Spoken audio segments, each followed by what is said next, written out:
জুলাই অভ্যর্থনের পর ঘোষিত একটি নতুন রাজনৈতিক প্ল্যাটফর্ম ইউনাইটেড পিপলস বাংলাদেশ।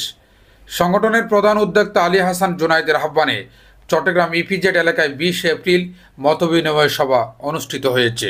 আমরা মূলত আপনাদের সাথে সম্প্রীতির বন্ধন বৃদ্ধি করার জন্য এসেছি।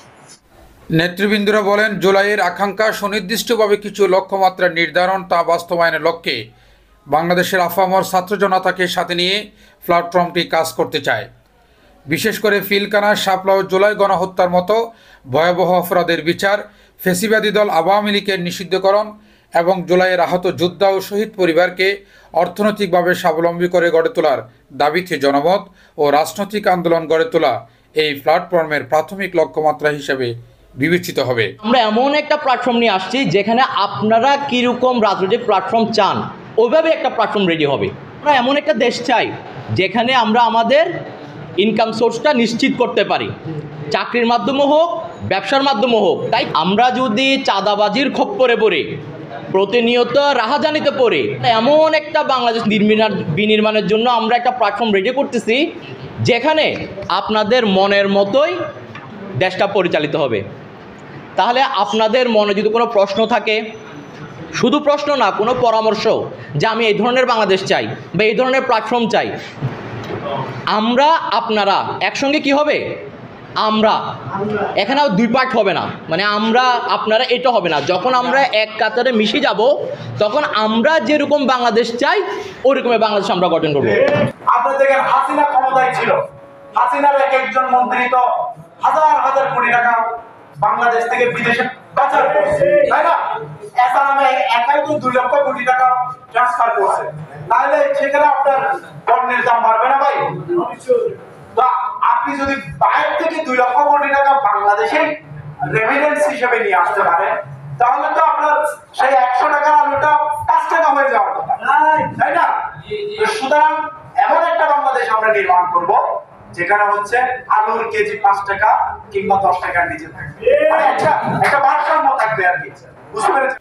তারা আরও বলেন, বাংলাদেশের বিদ্যমান রাজনৈতিক সংস্কৃতির পরিবর্তন, সমাজের সর্বস্তরের যোগ্য ও নৈতিক নেতৃত্বের প্রতিষ্ঠা, সামাজিক সুবিচার ও মানবিক মর্যাদা প্রতিষ্ঠাকরণ, সামাজিক নিরাপত্তা বিধান এবং ধর্মীয় বিশ্বাস ও মূল্যবোধের প্রতি শ্রদ্ধাশীল সামাজিক চুক্তির ভিত্তিতে বাংলাদেশ পুনর্গঠনে এই প্ল্যাটফর্মের দীর্ঘমেয়াদী লক্ষ্যমাত্রা।